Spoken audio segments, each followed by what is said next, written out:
안녕하세요. 마틴쌤입니다. 이번 시간에는 우리가 중국어 공부를 하면서 한 번쯤은 궁금해 했을 수밖에 없는 질문을 들고 왔어요. 도대체 밭자문은 왜 쓰는 거예요? 헷갈리기만 하지 뭐 그냥 그런 거 안 써도 의미 전달에 별로 문제가 없던데 라는 거예요. 근데 필요 없는 게 왜 있겠어요? 꼭 필요할 때가 있으니까 있는 거겠죠. 그런 구조가.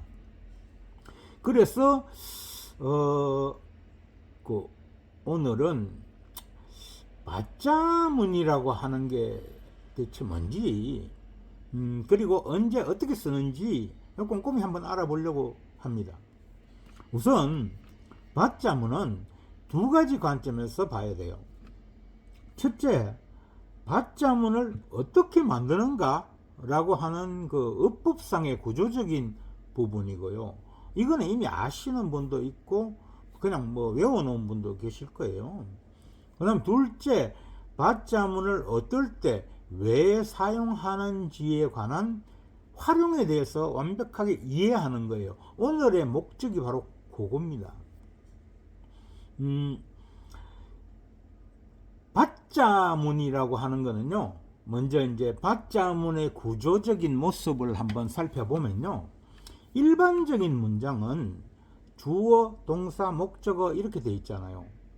이런 문장에서 목적어를 동사 앞으로 당기고 뒷부분에서 그 목적어에 대한 동작이나 처리가 이루어지도록 표현하는 방식이에요.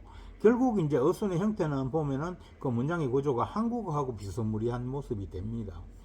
그렇게 했을 때 반은 한국어 조사, 을, 를 요런 거를 목적어에다 붙여주는 개념이라고 보면 이해가 좀 빠를 겁니다. 아니 그건 알겠고 그래서 도대체 그걸 왜 써야 되는데 라는 분 계시죠? 그런 의문이 들 수밖에 없는 게 바로 제가 늘 강조하던 중국어를 공부하면서 중국식으로 해석하지 않고 한국어식으로 해석을 해버리기 때문에 그런 의문이 생길 수밖에 없어요. 예를 하나 들어볼까요? 워칠러 단가오라는 그 문장이 있어요. 이게 나는 케이크를 먹었다 이렇게 되는데요. 이걸 밭자문으로 바꾸면 어바 단가오 철러 이렇거든요. 그러면 이거 해석하면 어떻게 돼요? 나는 케이크를 먹었다. 분명히 중국어 문장은 다르잖아요. 워칠러 단가오하고 워바 단가오 칠러하고 문장은 다른데 왜 한국어는 둘 다 나는 케이크를 먹었다 이렇게 할까요? 그건 한국어에서 그런 부분에 구분을 안 하기 때문이에요. 그러니까 밭자문이 왜 필요한지가 헷갈릴 수밖에 없는 거지. 한국어는 그렇게 하면서 이 어감 강세를 통해서, 그렇게 한국어도 성조가 있다고 이야기했잖아요. 그런 걸 통해서 나타낼 뿐이지 문장 자체를 다르게 하지 않았거든요. 그런데 이제 한국어로 번역을 해버리니까 이렇게 하니까 헷갈리는 거예요. 뭐가 다른데 이렇게 되는 거죠. 그러면은 마틴쌤 식으로 중국식 직역으로 번역해 볼까요? 어떻게 다른지. 먼저 워칠러 단가오는 나 먹었다 케이크 이렇죠. 뭐가 중심이에요? 먹었다 하잖아요. 그럼 밭자문을 볼까요? 워바 단가오 칠러 나는 케이크를 먹었다. 뭐가 중요해요? 먹었다라는 게 중요해요? 아니죠. 케이크를 먹었다는 게 중요해지잖아요. 그 마틴쌤 식으로 직역을 해보니까 위에 것은 일반적인 문장은 그러니까 워칠러 단가오는 나는 먹었다 케이크 이렇게 되는 거고 워바 단가오 칠러는 나는 케이크를 먹었다 이렇게 되는 거예요. 그 뭔가 다르죠.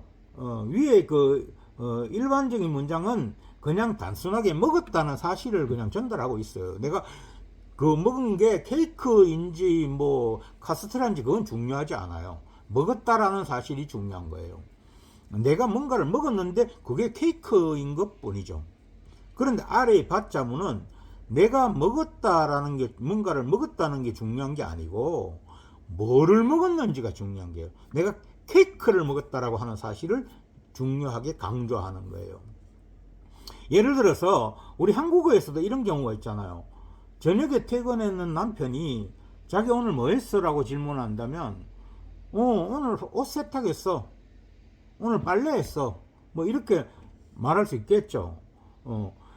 그런데 다음날 아침에 출근하려고 하던 남편이 근데 여기 옷걸이에 걸어놨던 내 티셔츠 못 봤어? 라고 물었을 때 그 티셔츠 빨아버렸는데? 라고 할 수 있죠. 둘 다 옷을 세탁했다는 옷 관련이지만 전혀 뉘앙스가 달라지는 거죠. 그냥 뭐 했냐고 물을 때 오늘 세탁했어 라고 하는 거는 내가 오늘 빨래를 하는 그런 행위를 집에서 했다. 그럼 뭐를 빨았는지 뭐 바지를 빨았을 수도 있고 뭐 운동화를 빨았을 수도, 그건 중요한 게 아니에요. 내가 오늘 세탁이라는 일을 했다, 그거를 강조하는 거고요. 근데 이제 뒤에 그 티셔츠 빨아버렸는데 라고 하는 경우는 당신이 말하는 그 티셔츠 내가 빨아버렸는데 라고 하는 그 티셔츠를 강조하는 거예요. 그게 세탁한 대상, 바로 목적어가 중요해지는 것이잖아요. 바로 그럴 때 쓰는 게 받자문입니다. 목적어를 강조해야 할 때 쓰는 거죠. 중국어 문장을 자꾸 매끄럽게 한다는 핑계로 한국어식으로 번역을 해버리면요, 이런 부분에서 이해가 잘 안 되게 되는 거예요. 그게 이제 제가 좀 우리 한국 사람 귀에 어색하더라도 직역을 해야 된다라고 강조하는 이유가 바로 거기 있습니다. 그러면은 말을 시작한 김에 받자문의 구조와 사용 규칙을 간단하게 한번 살펴보고 갑시다. 받자문의 구조는 주어 플러스 바 플러스 목적어 플러스 동사 그리고 기타 요소 이렇게 돼요. 이런 식이라서 한국어하고 어순은 비슷하긴 해요. 근데 이제 다른 게 있냐면 뭐냐면은 그 받자가 을에 해당하는 그 조사 역할을 하는 건데요. 정작 그 꾸미는 건 목적어잖아요. 근데 목적어의 뒤에 을 이렇게 안 들어가고 이게 받자는 주어의 뒤에 가니까 목적어보다 앞에 와 있는 거예요. 그러니까 사실 꾸미는 건 목적어 맞아요. 그러면은 을이 앞에 붙는 거야. 이게 중국어하고 한국어하고 다른 점이잖아요. 중국어는 그 짜이지아처럼 뭐 집에 그러는데 그 중국식으로 하면 애 집이잖아요. 그러니까 집에서 하면은 뭐 우리는 집에서인데 뭐 중국어에서는 짜이자 에서 집 이렇게 되잖아요. 그러니까 그거는 영어도 그렇고 중국어도 그렇고 이렇게 어순 가지고 이렇게 만드는 그런 경우에는 조사나 전치사 이런 게 자꾸 이제 동사 앞에 붙어서 이렇게 만드는 경우가 좀 꽤 있어요. 그 받자문의 우선 예문 하나 볼까요? 我把书放在桌子上了 라는 문장이 있어요. 我把书放在桌上了 이렇게 되는 거예요. 딱 끊어서 보면 이게는 주어인 나 다음에 바 들어갔죠? 그 다음에 목적어인 슈, 책, 그 다음에 동사 빵, 그 다음에 이렇게 기본으로 이게 놓다라는 거, 팡, 이거 들어가고 그 다음에 기타 요소인 짜이주어상, 그러니까 책상 위에 있다, 뭐 있다 책상 위에 이렇게 요런 게 들어가고 그 다음에 마지막에 르가 문장의 마무리를 해주는 거죠. 이거를 마틴쌤식으로 한번 직역을 해볼까요? 워는 나죠. 그 다음에 바슈 책을 이렇게 되는 거예요. 황자이 놔서 있게 뭐 존재하게, 주어주상 책상 위에 존재하게 러 했다 이렇게 되는 거예요. 한국식으로 이걸 매끄럽게 의역을 하게 되면은 나는 책을 책상 위에 놔두었다 이런 문장이 되는 거죠. 이 문장에서는 내가 책상 위에 뭔가를 놓은 행동이 중요한 게 놓은 그 행동이 중요한 게 아니고요. 받자문이 붙은 그 책을 두었다는 게 중요한 거예요. 친구가 예를 들어서 혹시 내 책 못 봤어? 라고 할 때 이런 대답을 할 수 있게 되는 거죠. 아, 그 책을 내가 책상 위에 놔뒀어. 라고 할 때, 그 책상 위에 놓는 행위가 중요한 게 아니라 책을 놔뒀다는 게 중요해지는 거죠. 我把书 放在桌上了. 이 문장입니다. 그러면 이제 받자문이 어떨 때 쓰이는 건지는 좀 이해를 할 수 있겠죠. 그럼 받자문의 그 사용 규칙을 잠깐 보면요. 첫째, 그 받자문을 쓸 때의 동사는 목적어, 그러니까 명사죠. 여기에 직접 어떤 영향을 주는 동사라야 돼요. 예를 들어서 팡, 놓다, 츠, 먹다, 렁, 던지다, 씻다, 씻다, 이런 거요. 즉 추상적인 동작, 생각하다, 좋아하다 이런 거하고는 함께 안 써요. 받자문은 그 동사는. 둘째로 목적어는 어떤 구체적인 사물이거나 명확해야 돼요. 예를 들어서 오바슈 칸러, 이건 맞아요. 나 바슈, 책을, 칸러, 보았다. 그 여기서는 목적어가 책이니까 명확한 구체적인 사물이 맞죠. 또 문장 하나 보면은 我把这件事告诉他了. 나는 这件事, 그러니까 把这件事, 이 건의 사건을, 이 건의 일을 告诉他了, 알렸다 그에게. 이것도 그 이 건의 일이라고 명확한 사실을 말하고 있죠. 그러니까 맞는 문장이 되는 겁니다. 그렇게 구체적인 어떤 사물이나 명확해야 되고 막연하거나 추상적인 거는 안 돼요. 왜? 을늘이 붙는 자체가 아주 구체적으로 목적어를 찢는 거잖아요. 또 목적어 뒤에는 어떤 동작의 결과나 상태를 설명할 요소가 자주 붙어요. 예를 들어서 듣기의 어떤 결과를 나타내는 단어, 그런 거라든가, 츠완, 다 먹었다. 또 시하오, 잘 쓰다. 이런 것들이 목적어 뒤에 잘 붙습니다. 예를 들면은, 我把作业写好了. 요런 거.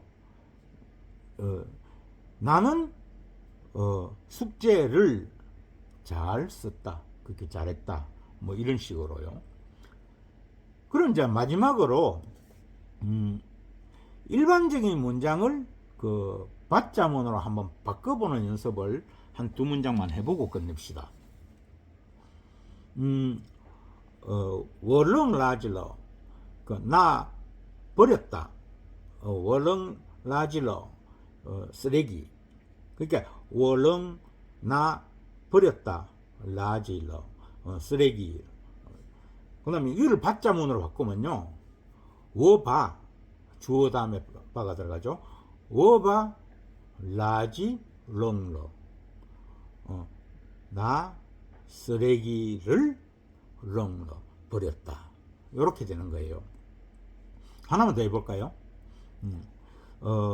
他还给我说了.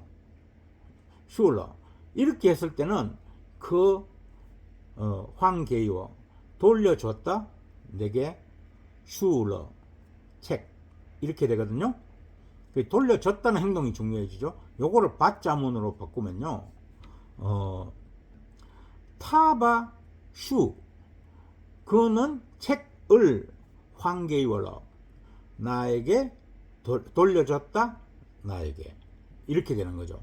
그러니까 타바 슈 还给我了, 그 책을 돌려줬다, 나에게, 이렇게 되는 거예요. 이번 영상에서는 받자문에 대해서 좀 깊이 알아봤는데요. 오늘 뭐 이렇게 구조 이런 거는 우리가 평소에도 공부를 하니까 그건 사실 크게 중요한 건 아니고, 제일 중요한 거는 받자면은 목적어를 강조하는 거다.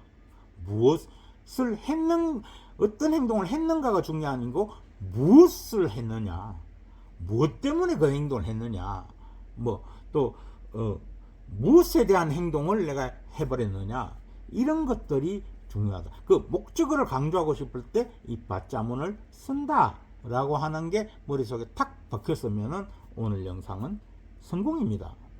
문장 구조 자체는 어렵지 않으니까요. 엄마 내 옷 어째서 옷 빨아버렸는데, 이럴 때 쓰는 거라는 거죠. 자, 그냥 구조도 쉽죠. 그냥 주어 뒤에 받자 쓰고 목적어를 앞으로, 동사 앞으로 당기고 그 다음 동사 쓰고 이렇게 쭉 하면 되는 거죠. 뭐 어렵지 않습니다. 오늘도 끝까지 들어주셔서 감사하고, 가시는 길에 구독, 좋아요 하시죠. 그럼 다음에 봐요. 안녕.